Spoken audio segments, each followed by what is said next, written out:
Very very happy.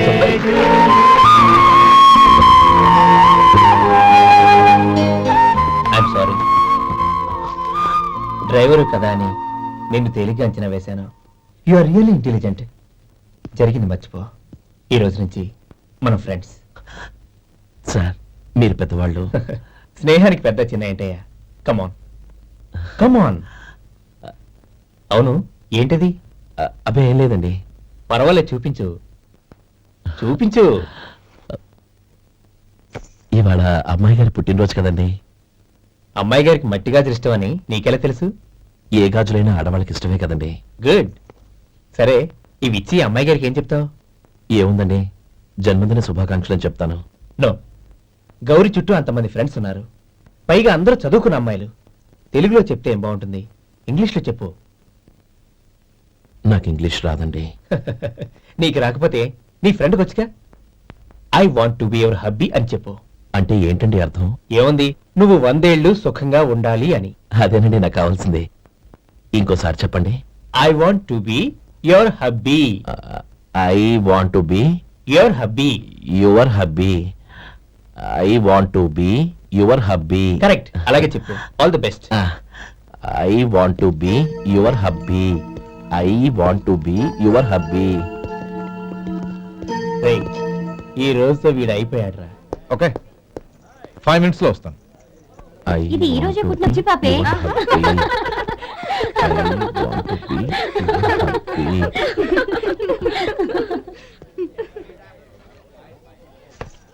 I want to be your hubby. What? I want to be your hubby. ఏంటి అర్థం కాలేదా? మీ driver నీ husband కావాలనుకుంటున్నాడు. Driver మొగుడైతే చాలా happy. Advantage ఎప్పుడు కావాలంటే అప్పుడు, ఎక్కడికి కావాలంటే అక్కడికి తీసుకెళ్తాడు. Stop it! You rascal! Driver ని నా పక్కన కావాలనుకుంటున్నావా? ఎంత ధైర్యం నీకు? Get out of here! Out!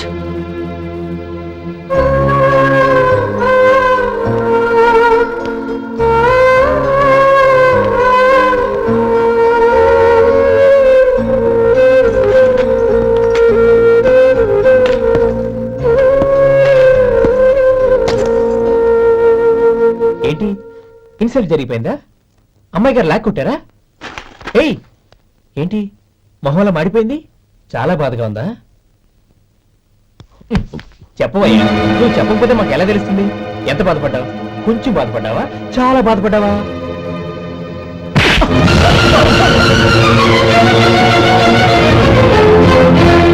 ఇప్పుడు మీరెంత బాధపడుతున్నారు, అంతకి 100 రెట్లు బాధపడ్డాను. How dare you? గౌరీ, నువ్వు వెళ్ళు బాబు. ఏంటమ్మా, నీకేమైనా మర్చిపోయిందా? ఆనందం మీరు చేసేసుకున్న వాడిని వెనకేసుకొస్తావా? ఇతను మనకేమైనా చుట్టమా, బంధువా? బాబు నువ్వు వెళ్ళు, నువ్వు పద.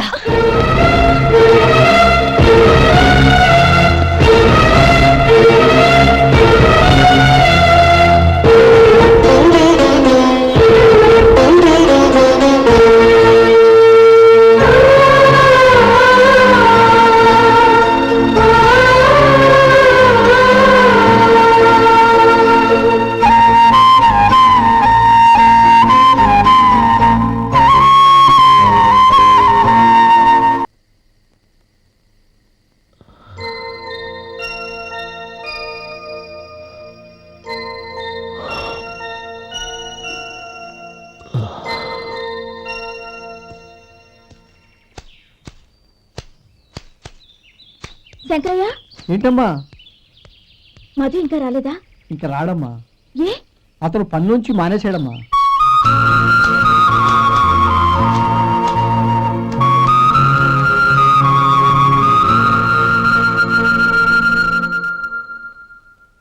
అన్నా, ఏంట్రా? ఆ అమ్మాయి ఇచ్చిందన్నా.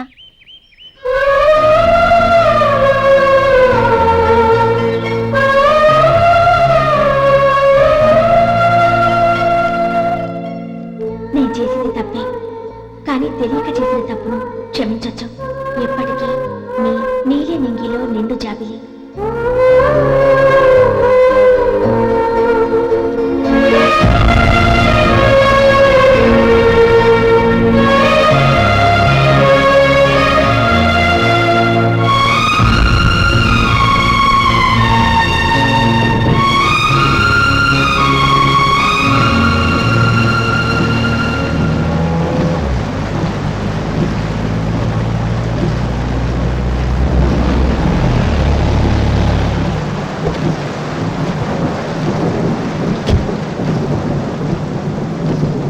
ఏమండి కాళ్ళ దింపుతాను రండి. వద్దండి, పర్వాలేదు రండి. వద్దులేండి.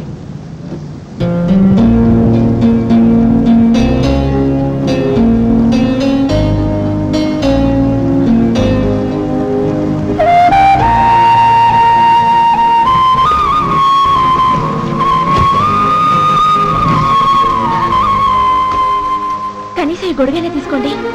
వద్దండి. తీసుకోండి ప్లీజ్.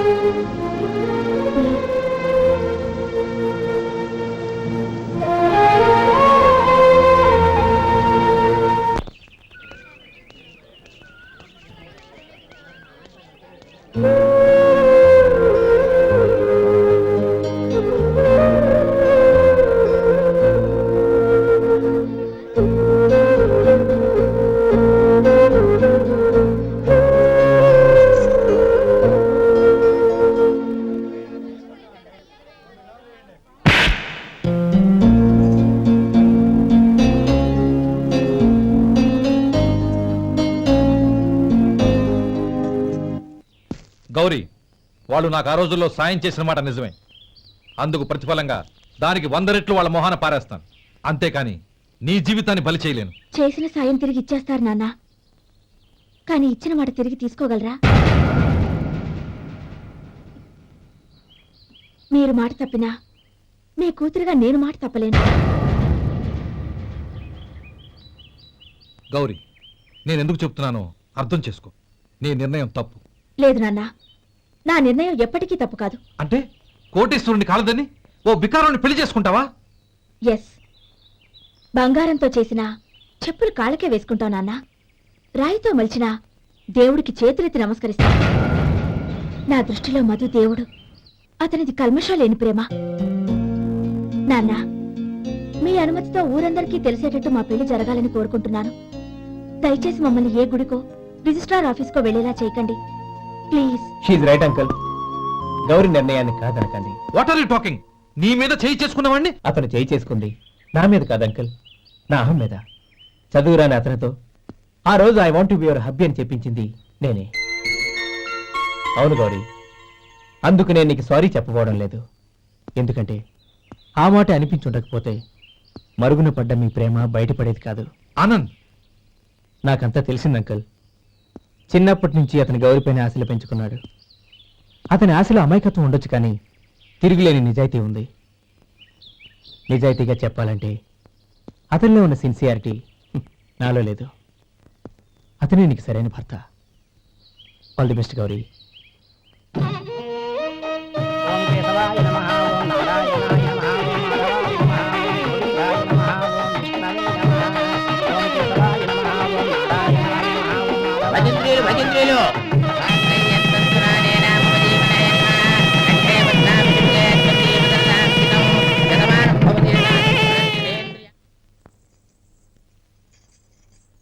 నాన్న పిలిచారంట? అవునమ్మా, నీతో ఒక విషయం మాట్లాడాలి. చెప్పండి నాన్న.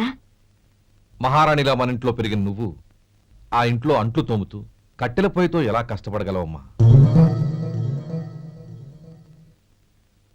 నాకు ఇష్టం లేకపోయినా నీ ఇష్టాన్ని కాదనకూడదనే నేను ఈ పెళ్లికి ఒప్పుకున్నాను. ఇప్పుడు నీ కన్న తండ్రిగా నిన్నొకటి అడుగుతాను, చేయగలవా?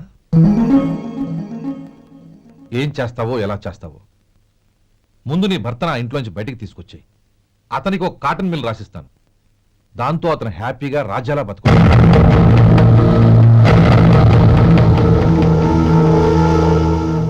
నీ మంచి కోసమే చెప్తున్నాను. నీ భర్తకంటూ ఓ అంతస్తుండొద్దు. నీ జీవితం సుఖంగా సాగాలంటే అన్నదమ్ముల్లోంచి నీ భర్తను విడదీసి వేరే కాపురం పెట్టించు. ఏమంటావు? అలాగే నాన్న, నా ప్రయత్నం నేను చేస్తాను.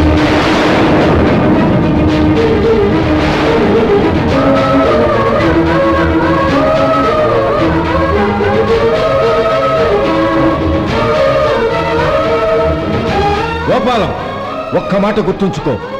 ఏ తమ్ముళ్ళ కోసమైతే నువ్వు నా చెల్లిని వద్దనుకుంటున్నావో అదే తమ్ముళ్ళ జీవితాల్లోకి సంపాదన, పెళ్లి అనేవి రాగానే నిన్ను నిర్దాక్షిణ్యంగా నడి రోడ్డు మీద వదిలిసిపోతారు.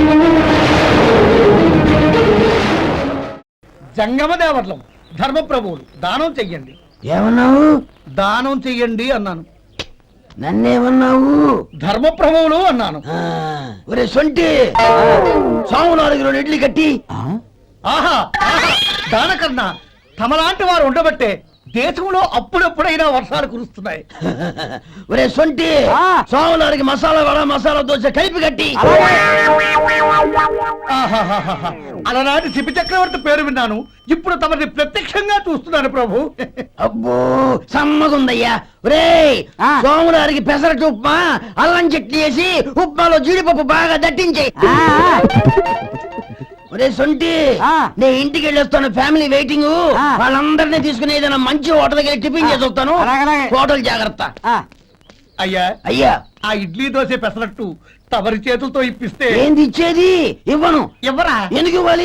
ఎందుకు ఇవ్వాలి అంట? నువ్వేమో నా మనసు సంతోషపెట్టడం కోసం దానకంటుడు ధర్మ ప్రభువు శివ చక్రవర్తి బొంగు బోసానం అన్నావు. నేనేమో నీ మనసు సంతోషపెట్టడం కోసం 2 ఇడ్లీ, 1 పెసరట్టు, 1 మసాలా వడ, బొంగు బోసానం అన్నాను. దానికి దీనికి చెల్లు. ఇంకా నువ్వు వెళ్ళు. అయ్యా ఇది అన్యాయం, ఇది అన్యాయం. ఏంది మట్టి గడ్డం కాదు.